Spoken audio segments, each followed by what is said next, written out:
Vas-y. Dans le puissant nom de Jésus, j'ai prié. Amen. Il y a des choses qui marchent souvent dans ton corps. Avant, ça marchait. Maintenant, ça ne marche plus. Mais ça marche. Il y a de ça 5 ans, 10 ans, ça marchait, non? D'autres fois, tu joues comme ça, tu ne sais pas, non? C'est encore là. Mais il faut que ça sorte. Tout matériel. Les choses qui marchent là, que j'ai dit que ça peut être même le venin là. Le venin du cobra. Le venin du dragon. Tout matériel négatif qui circule dans tes vaisseaux sanguins. Parce que c'est dans ton sang que ça circule. Tu vas dire que tout matériel négatif qui circule dans mes vaisseaux sanguins soit évacué. Quand tu vas dire comme ça là, le sang de Jésus va commencer à les écrire. Tu vas dire ça plusieurs fois. Même si il dit ça seulement 2 fois ici. Tu vas dire ça plusieurs fois. Ferme tes yeux. Ouvre ta bouche. Crie ainsi. Que tout matériel négatif qui circule dans mes vaisseaux sanguins soit évacué au nom de Jésus. Soit évacué au nom de Jésus. Dans le puissant nom de Jésus, j'ai prié. Amen. Maintenant, tu es de quelle tribu, non? La tribu, votre tribu, c'est quoi? L'esprit de ta tribu, tu vas te séparer de ça. La malédiction qui est liée à la tribu. Tu fais la réunion des ressortissants de quelle tribu là? La tribu. L'esprit de ta tribu, tu vas te séparer de ça. La malédiction qui est liée à ta tribu là, tu vas te séparer de ça. Ferme tes yeux, crie ainsi. Je me libère de tout esprit tribal et de toute malédiction au nom de Jésus. Je me libère de tout esprit tribal et de toute malédiction au nom de Jésus. Dans le nom de Jésus, j'ai prié. Amen. Papa, maman, fais une pause maintenant. Tu vas parler en langue 7 minutes avec les yeux fermés. Et le parler en langue, c'est écrit dans Marc chapitre 16, verset 17. C'est encore écrit dans Actes des Apôtres chapitre 2, verset 1 à 5. Et c'est encore écrit dans plusieurs pages du Nouveau Testament. Je vous attends. Ferme tes yeux. Ouvre ta bouche. Vas-y. Dans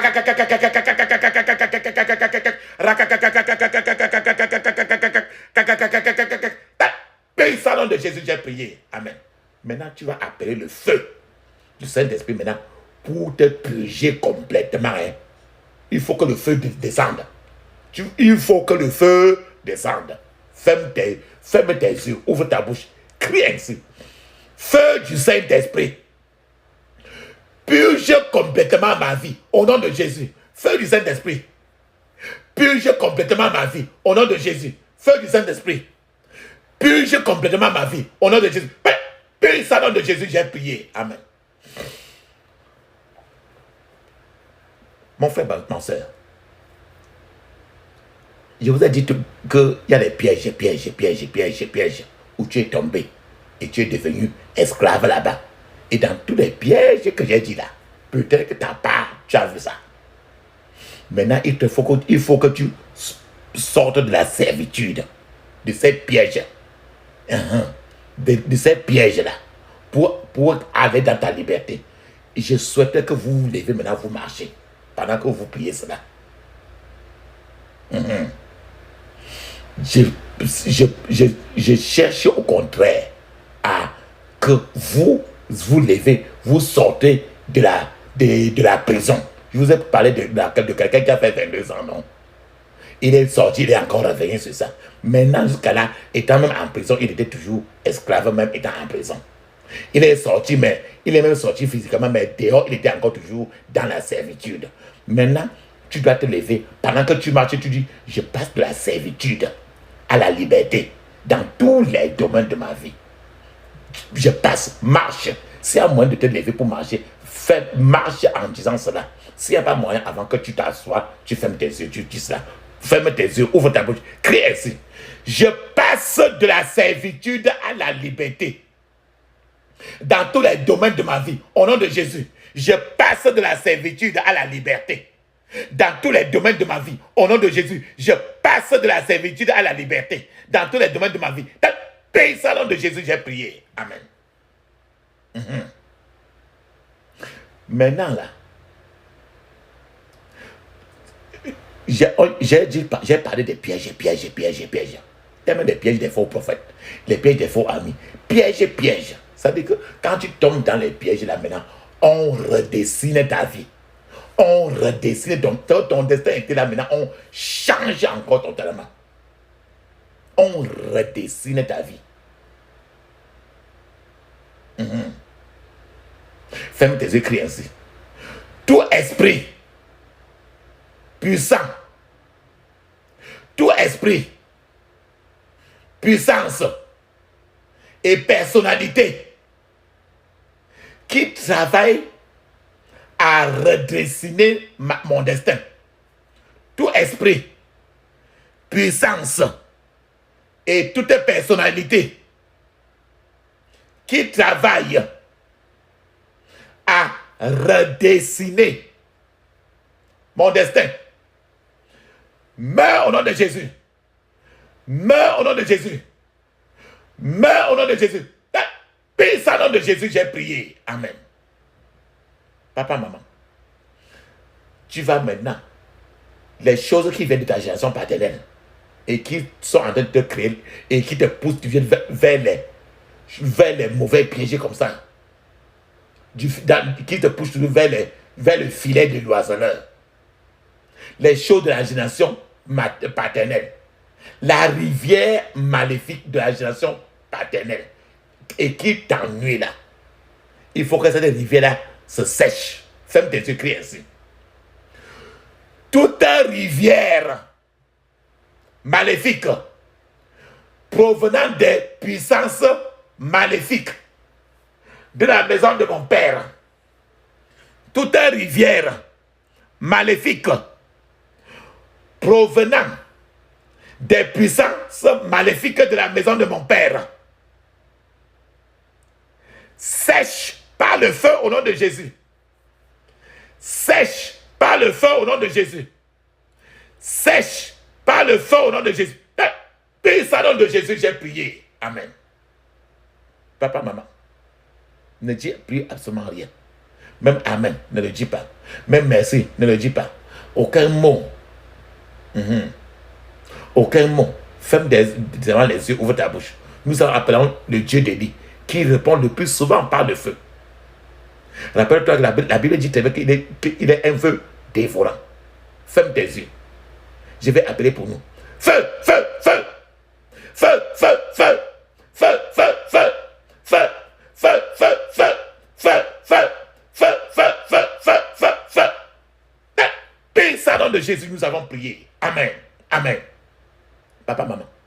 Maintenant, on va aller côté maternel. Et pour le côté maternel, prends ton doigt pointeur, le doigt que tu dis que le plus souvent, méfie-toi. Donc, mets ton doigt pointeur.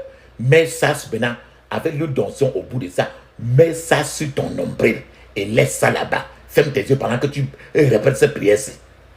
Mais laisse ton doigt là-bas pendant et tu fermes tes yeux. Crie avec moi. Toute rivière maléfique provenant des puissances maléfiques de la maison de ma mère, toute rivière maléfique provenant des puissances maléfiques de la maison de ma mère, sèche par le feu au nom de Jésus. Sèche par le feu au nom de Jésus. Sèche par le feu au nom de Jésus. Paye ça au nom de Jésus, j'ai prié. Amen. Papa, maman, c'est le temps de clôturer notre prière. Ferme tes écrits ici. J'interdis toute contre-attaque, tout regroupement, tout renforcement contre moi et ma famille au nom de Jésus. J'interdis toute contre-attaque, tout renforcement, tout regroupement contre moi et ma famille au nom de Jésus. Pisse au nom de Jésus, nous avons prié. Amen. Il faut serrer maintenant dans le sang de Jésus. Allons-y ainsi. Ferme tes yeux. Paix ainsi. Je scelle toutes mes prières dans le sang de Jésus. Pisse au nom de Jésus, nous avons prié. Amen. Papa, maman, dis Amen. 7 fois, à haute voix. Dis à haute voix. Amen. Amen. Amen. Amen. Amen. Amen. Amen. Papa, maman, il est temps de parler en langue. Parler en langue et le plus souvent, même dans la journée, tu vas dire, je bois le sang de Jésus, je bois le sang de Jésus, je bois le sang de Jésus. Fais-le 75 fois d'autres fois. Si tu as un enfant à la maison qui est moins de 12 ans, dis-lui de faire même 21 fois. Allons-y, parlons en langue 7 minutes. Mais je souhaiterais que vous parlez en langue au moins 30 à 1 heure de temps. Allons-y. Et parlez le plus en langue même.